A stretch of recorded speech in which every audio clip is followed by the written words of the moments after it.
I am standing on top of Keystone's most iconic run, Schoolmarm. This is a green circle. This is technically the only or main, or this is Keystone's attempt of saying that we have the greatest beginner run of all time. And Schoolmarm is some people's nightmare, some people's favorite run. I've been riding Schoolmarm for over 16 years. So I know where the majority of the hits are. So if you're like a solid rider, it's fun because there's so many side hits and things. But if you're a beginner, this is one of the worst beginner runs of all time, in my personal opinion. And I'm going to kind of walk you guys through how to ride this, how to avoid people. I picked New Year's Day or New Year's Eve to ride this because it's going to show the amount of people the best. And one reason why Schoolmarm is so tough are these upper flat sections, like right here.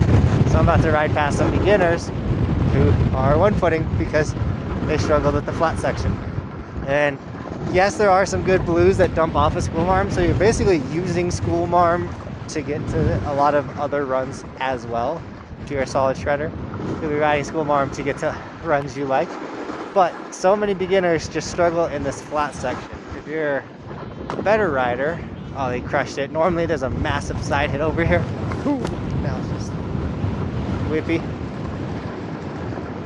But this is also one of the main runs that's open at nighttime. I didn't mention up at the top because I was just yipper-yappering. It has one of the best views when you start as well. And when you do night riding, the sunset you get on this run is insane. But you got this mad mix of solid shredders and beginners, and it just clutters up. It becomes one of the most busy, jam-packed runs out there. And also, we are doing like legitimate Schoolmarm right now. We're not gonna cut into Silver Spoon, which a lot of people consider that still Schoolmarm, because that's what they say when they open the resort. So they got Schoolmarm open for so much time. Oh, they crushed this side hit as well. There normally are some really good side hits, but yeah, a lot of people dump into Silver Spoon and still think they're on Schoolmarm. You're not. This window is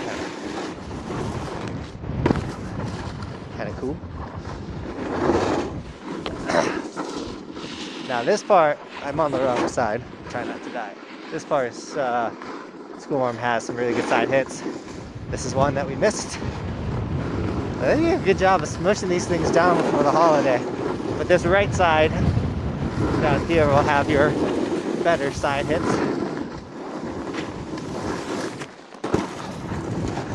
Unless he's not feeling too busy. We're at the point now where Peru will dump you off into Schoolmarm. And if you want to get off Schoolmarm, get a little more challenging, dump to Silver Spoon. You can do that. But Schoolmarm family ski trail. Now this is the friendlier side of Schoolmarm, this lower part. So if you are like, I want to ride Schoolmarm with my kids, I would go up the Peru lift. Park at Peru, go up Peru, and ride this part of Schoolmarm. This is more beginnerish, beginner friendly, opposed to starting at the top. The top is the beginner's nightmare. And this run is 3.5 miles long. So it's like, if you start it and it's too much, well, don't worry, it's only forever long, and it just tortured forever. So now we're at the point of Schoolmarm where the terrain park dumps out into. So if you wanted to, you could have dumped into the terrain park and dumped back onto Schoolmarm.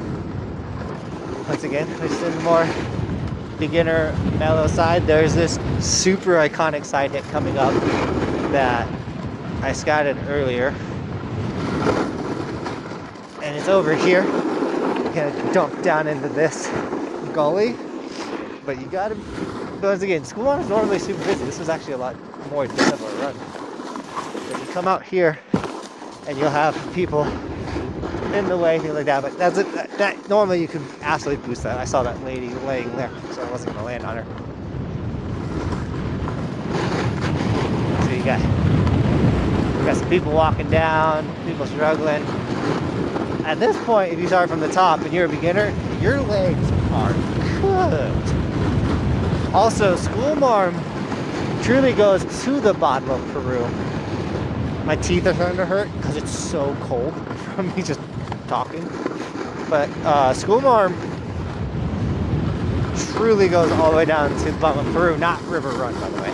They fence it off, but there's normally a hit right here. People die on it. Another thing that people hit and typically die on is this wall right here. They love to like bomb up this wall. Woo! I mean, it is fun, but then they won't see like the bumps or things, and they get taken out. We are entering the most dangerous section of the mall on Keystone in general. You have two runs merging. Better riders into worse riders. Actually, three runs because you got this one over here. So you get this crazy intersection of, oh my gosh, people! And it's gnarly, it's scary. And if you want to just stay on Schoolmarm, you come up over here to this cat track. And we're still on Schoolmarm. We're going for the longest run, guys. 3.5 miles. Whew. So once again, if you're a beginner and you're still cooking at this point, I'm proud of you. You didn't take any breaks. Whew. Your legs should be burning. Mine aren't. I'm starting to get my snowboard shape. But it's a cooker of a run, and I hope this helps or shows you guys how much of a gnarly run it really is. Because I think some people might underestimate it and find themselves in a situation that they can't handle, and all of a sudden now they're walking down the run like this person over here. It's super sad. There are some really good hits on here on the left on this cat track, by the way. But this cat track's no joke. If you have a hard time not going off fall line and stuff, it could be tough. This also turn that's coming up over here, she's a turn. Let's see if I can take it tight.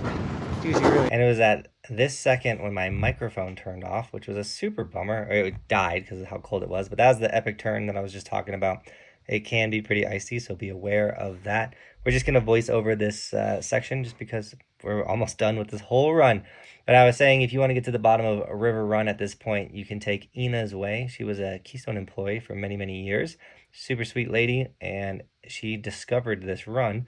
So if you want to go to the river run, you could take that way right there. That'll be your easiest way of getting to the bottom of river run, which is the main village. I was also letting you guys know that the bottom of Peru used to be the main base for Keystone. That's where Keystone started, was the bottom of Peru. And then eventually they expanded to the river run side, which is a little gnarlier to get to the base, but that village area is super nice, tons of space. I actually think they're going to remodel the Peru side one day, turn into condos and all that type of stuff. But it's just mellow green cruising down this whole area. There is one little inlet to this run that will pop up in a little bit, like on the left-hand side. And they only do that when they're doing like rail jams or things at the bottom of Peru, so you don't have to worry about it. There it is right there. But you can't have people coming, like turning off from the left side or down low at the bottom. So I was just saying, like, make sure you are looking for people cutting across and anything like that. If you get broke off, there's the little healthcare clinic that they'll take you to. And this is the base of Peru. It's actually really rad little place. I prefer this base more because it's not as busy. You can get a lot of hot laps, and you just rode 3.5 miles, which is super sick. I was also mentioning, like, if you want to get the camera I use, it's the Insta360 X3. I also have the Burton Custom and the Clue bindings linked in the description. And if you really enjoyed it, snag an Evolution sticker. And with that, thank you so much for shredding with me. And as always, thanks for watching. Keep evolving. YouTube really wants you to watch the video at the end of this one. They literally hand selected it.